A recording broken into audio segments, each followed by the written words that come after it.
Hello friends, this is Vipin and welcome to इन्फ्रेस club. इस video में आज हम बात करेंगे स्टैट प्रो के बारे में।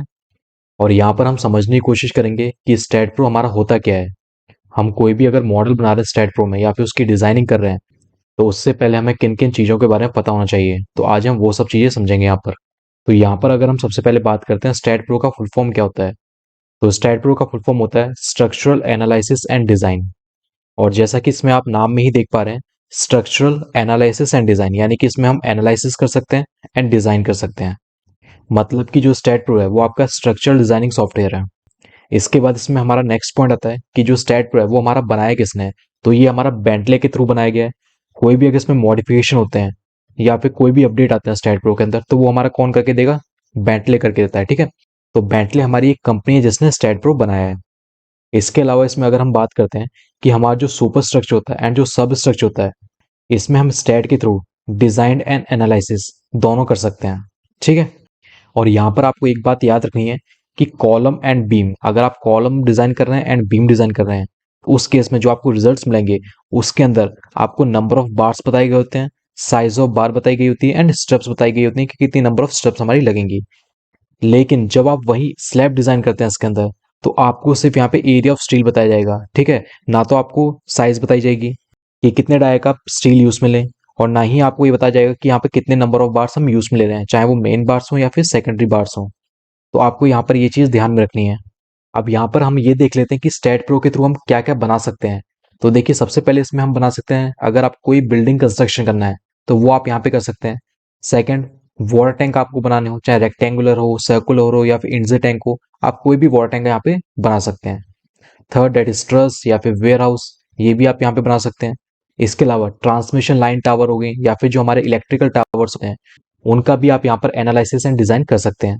इसके अलावा हमारी ब्रिज डिजाइन होगी, शेयर वॉल डिजाइन होगी, रिटेनिंग वॉल होगी। इसके अलावा इसमें आप एक चीज और डिजाइन कर सकते हैं, डेट इज सोलर पैनल। तो ये कुछ पॉइंट्स थे जो आप इसमें एनालिसिस एंड डिजाइन कर सकते हैं। तो ये तो हमने समझ लिया कि इसमें हम क्या क्या डिजाइन एंड एनालिसिस कर सकते हैं। इसके बाद इसमें हम बात करेंगे कि जो हमारी ड्राइंग्स होती हैं वो हमें स्टैट प्रो बना के देगा या नहीं देगा।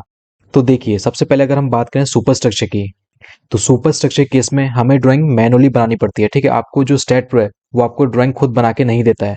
वहीं अगर सब स्ट्रक्चर की बात करूं, जो आपका फाउंडेशन का पार्ट होता है, तो उसमें आपको खुद मैनुअली ड्राइंग बनाने की जरूरत नहीं है। आप सिर्फ वैल्यूज पुट कीजिए स्टैट के अंदर, एंड जो स्टैट है वो आपको खुद डिजाइन करके पूरा दे देगा कि किस तरह से आपकी ड्राइंग्स बनेंगी। ठीक है, तो ये तो हमने समझ लिया ड्राइंग्स के बारे में। इसके बाद अगर स्टैट इंट्रोडक्शन में मैं एक पॉइंट की और बात करूं, तो इसमें आपको जो लोड्स होते हैं, कि जैसे अगर मैं मान लेता हूँ कि जो मेरा वॉल है, वॉल का मेरा कितना लोड लग रहा है, तो वो आपको पहले मैनुअली कैलकुलेट करना पड़ेगा। ऐसा नहीं है कि जो स्टैड है वो खुद ही कैलकुलेट कर लेगा वॉल का लोड, नहीं, आपको मैनुअली वहां पे लोड निकालना पड़ेगा कि वॉल का, फ्लोर का या फिर जो भी लोड है वो आपका कितना आ रहा है। देन वहां पर आप वो वैल्यू इंसर्ट कीजिए। तो ये कुछ पॉइंट्स थे जो हमें इंट्रोडक्शन में पता होनी चाहिए। इसके अलावा हम इसका इंटरफेस देख लेते हैं कि जब हम स्टैड ओपन करते हैं तो वहां पे हमें कौन कौन सी सेटिंग्स करनी होती है।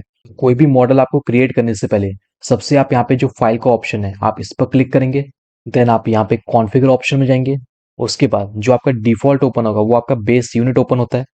बेस यूनिट का मतलब होता है कि आप किस यूनिट में वर्क करना चाहते हैं। ठीक है, यहाँ पर जो सिलेक्ट बेस यूनिट है, यहाँ पे मैट्रिक डिफॉल्ट हो रखी है सिलेक्ट। तो यहाँ पे दो ऑप्शन है यूनिट्स के, एक इंग्लिश एंड मैट्रिक। इंग्लिश का मतलब होता है कि आप जो यूनिट यूज में लेंगे वो आप फीट ले सकते हैं एंड इंच ले सकते हैं। एंड मैट्रिक का मतलब होता है कि आप मीटर ले सकते हैं एंड किलोमीटर, सेंटीमीटर, जो भी आप चाहें उस हिसाब से। ठीक है, तो यहाँ पे हम मैट्रिक ही रखेंगे। देन इसके बाद इसमें नेक्स्ट पॉइंट पे आपको जाना है, that is global axis orientation. इस पे आप क्लिक करेंगे तो यहाँ पर ये पूछता है कि जो आपकी ग्लोबल एक्सिस होगी, जिसमें आपकी X, Y and Z action होती हैं, तो आपको जो अपवर्ड एक्शन रखनी है वो आपको वाई एक्सिस रखनी है या फिर जेड एक्सिस रखनी है। तो हम यहाँ पे वाई एक्सिस ही कंसिडर करेंगे। Click on Y axis. Then इसके बाद आपको जाना है स्टैट डिफॉल्ट डिजाइन कोड्स के अंदर, इस पे आप क्लिक कीजिए।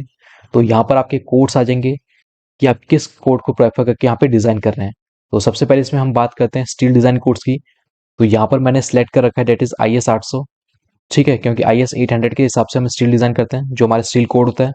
देन उसके बाद आता है कंक्रीट डिजाइन कोड, वो हमने यहाँ पे IS 456 ले रखा है।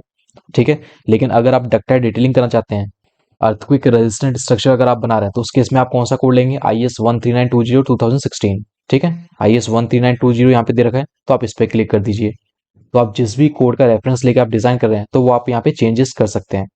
इसके अलावा आप एल्यूमिनियम डिजाइन कर रहे हैं, टिम्बर हो गया, देन शेयर वॉल डिजाइन कर रहे हैं, तो उसके लिए आप कौन सा कोड यूज में लेंगे तो वो आप यहाँ पे वैल्यूज पुट कर दीजिए। इसके अलावा आप ये जो वैल्यूज हैं आप अंदर जाके भी पुट कर सकते हैं। हम इसके बारे में भी वीडियोस बनाएंगे कि किस तरह से हम डिजाइन करते हैं, एंड मैं ऑलरेडी कुछ वीडियोस बना चुका हूँ, वो भी आप देख सकते हैं। इसके बाद इसमें आपको नेक्स्ट पॉइंट पे जाना है, that is section profile table. तो इस पर आप क्लिक करेंगे तो यहाँ पर जो आपकी डिफॉल्ट प्रोफाइल टेबल है इसमें आपको इंडियन सेलेक्ट कर लेना है। ठीक है, तो ये कुछ पॉइंट्स हैं जो यहाँ पे आपको चेंज करने होते हैं, बाकी नॉर्मल पॉइंट्स हैं उनकी जरूरत नहीं है। जैसे कि बैकग्राउंड कलर हमने क्या लेना है, व्हाइट लेना है, बैक लेना है, आप व्हाइट ही रहने दे सकते हैं। अगर आपको ब्लैक करना है तो आप ब्लैक कर सकते हैं। ठीक है, बट मेनली यही कुछ पॉइंट्स थे। Then click on apply button, then click on accept button. इसके बाद यहाँ पर हमारे एक रो दे रखी है, डेट इज स्टैट न्यूज। तो ये हमारा पोर्शन बना हुआ है कि अगर स्टैट से रिलेटेड अगर आपकी कोई भी न्यूज आती है तो वो आपके यहाँ पे शो हो जाएगी, अगर आपका नेट ऑन है तभी ये शो होगा। ठीक है, तो यहाँ पे लाइसेंस के बारे में दे रखा है, यहाँ पे हेल्प टॉपिक्स दे रखे हैं, यहाँ पर हमारी रिसेंट फाइल्स दे रखी हैं कि आपने किस प्रोजेक्ट पे रिसेंटली वर्क किया है। देन यहाँ पर सबसे पहला पॉइंट आता है, that is new project, then second is open project. अगर आप ऑलरेडी कोई प्रोजेक्ट बना चुके हैं एंड उसको अगर आपने ओपन करना है then click on open project, वहां से आप खोल सकते हैं उस प्रोजेक्ट को। क्योंकि हम यहाँ पे न्यू प्रोजेक्ट बना रहे हैं, so click on new project. यहाँ पर एक विंडो ओपन हो जाएगी, तो हम इसे समझ लेते हैं कि इसका क्या मतलब होता है, कौन से पॉइंट का क्या मतलब है। यहाँ पर सबसे पहला पॉइंट यहाँ पर आता है, डेट इज स्पेस स्ट्रक्चर। तो स्पेस स्ट्रक्चर का मतलब क्या होता है, अगर आपको कोई भी 3 डायमेंशनल स्ट्रक्चर बनाना है अपना, ठीक है, या फिर मॉडल क्रिएट करना है, तो आप क्या सिलेक्ट करेंगे, स्पेस स्ट्रक्चर आप यूज में लेंगे। जो मेनली हम यूज में लेते हैं वो हम स्पेस स्ट्रक्चर ही यूज में लेने वाले हैं। ठीक है, अगर आपको एक्स वाई जेड तीनों डायरेक्शन में अगर आपको वर्क करना है तो आप स्पेस स्ट्रक्चर यहाँ पे सिलेक्ट कीजिए। इसके बाद इसमें नेक्स्ट पॉइंट आता है, डेट इज प्लेन स्ट्रक्चर। तो प्लेन स्ट्रक्चर का मतलब होता है इसमें आप 2D स्ट्रक्चर बना सकते हैं, और जो 2D स्ट्रक्चर आप इसमें बनाएंगे वो आप एक्स वाई प्लेन के अंदर ही बना सकते हैं। ठीक है, इसमें जेड एक्सिस से लोड आप नहीं लगा सकते हैं, मतलब कि आप वर्टिकल लोड अप्लाई इसमें कर सकते हैं, डेट इज डेड लोड हो गया, लाइव लोड हो गया। जो हमारे हॉरिजॉन्टल लोड्स होते हैं जैसे कि सिस्मिक लोड, अर्थक्वेक लोड होते हैं, उन्हें आप यहाँ पे अप्लाई नहीं कर सकते हैं। तो ये होता है हमारा प्लेन स्ट्रक्चर। इसके बाद थर्ड हमारा आता है, डेट इज फ्लो स्ट्रक्चर। तो फ्लो स्ट्रक्चर के अंदर भी आप 2D स्ट्रक्चर डिजाइन कर सकते हैं, बट इसमें आपका जो प्लेन होता है वो आप एक्स जेड प्लेन यहाँ पे यूज में लेते हैं। इसके बाद फोर्थ पॉइंट हमारा आता है, that is truss. Truss structure तो हम जानते हैं ये हमारा स्टील स्ट्रक्चर के लिए एप्लीकेबल होता है। इसमें हम एक्सियल लोड अप्लाई कर सकते हैं, लेकिन इसमें हमारी बेंडिंग नहीं होती है। ठीक है, ओनली पिन सपोर्ट इसमें हम यूज में लेते हैं। तो ये तो हमने समझ लिया कि 4 पॉइंट्स का क्या मतलब है। देन इसके बाद नेक्स्ट पॉइंट आता है, डेट इज फाइल नेम। आप जिस फाइल पे वर्क कर रहे हैं उसका क्या नाम है वो आप यहाँ पे डाल सकते हैं। देन लोकेशन, ये आपको दिखाएगा कि आपकी फाइल कहाँ पर सेव हो रही है। इसके बाद नेक्स्ट हमारा यहाँ पे पॉइंट्स आते हैं, यूनिट्स। तो आप जिस यूनिट में वर्क कर रहे हैं जो लेंथ की यूनिट रहेगी वो क्या रहेगी, तो यहाँ पर हम मीटर यूज में ले रहे हैं, तो यहाँ पे मीटर ऑलरेडी सिलेक्ट हो रखा है। देन उसके बाद फोर्स यूनिट, कि आप जो लोड्स लगाएंगे उनकी यूनिट क्या रहने वाली है, तो यहाँ पर हम किलो न्यूटन यूज में ले रहे हैं। Then click on next button. अब यहाँ पर एक विंडो ओपन हो गई है, ये कह रही है कि ये जो फाइल नेम है ये ऑलरेडी एग्जिस्ट कर रहा है, बट मैं इसे ओवरराइट करना चाहता हूँ, तो click on yes option. Then इसके बाद एक और विंडो ओपन हो गई है, तो यहाँ पर ये पूछता है कि सबसे पहले आप क्या करना चाहते हैं, ऐड बीम करना चाहते हैं या फिर ऐड प्लेट से स्टार्ट करना चाहते हैं या फिर ऐड सॉलिड से। तो हम मोस्टली जो रखते हैं वो ऐड बीम ही रखते हैं, इससे ऐसा कुछ फर्क नहीं पड़ता है, आप अंदर जाके इसे चेंज कर सकते हैं नॉर्मली। ठीक है, बट यहाँ पे ऐड बीम रखिए, then click on finish button. तो इस तरह से आपका एक वर्क स्पेस ओपन हो जाएगा। अब यहाँ पर हम देख लेते हैं कि किस पोर्शन को हम किस नाम से बुलाते हैं। तो सबसे पहले हम यहाँ पे बात करें कि आप जो टॉप में देख रहे हैं, that is file, edit option, view option. तो इस रो को हम बोलते हैं डेट इज मेन्यू बार। ठीक है, ये हमारा मेन्यू बार होता है। देन इसके बाद यहाँ पे ये जो टूल्स दे रखे हैं, ये जो 3 रो के अंदर हमारे टूल्स दे रखे हैं, इनको हम बोलते हैं टूल बार।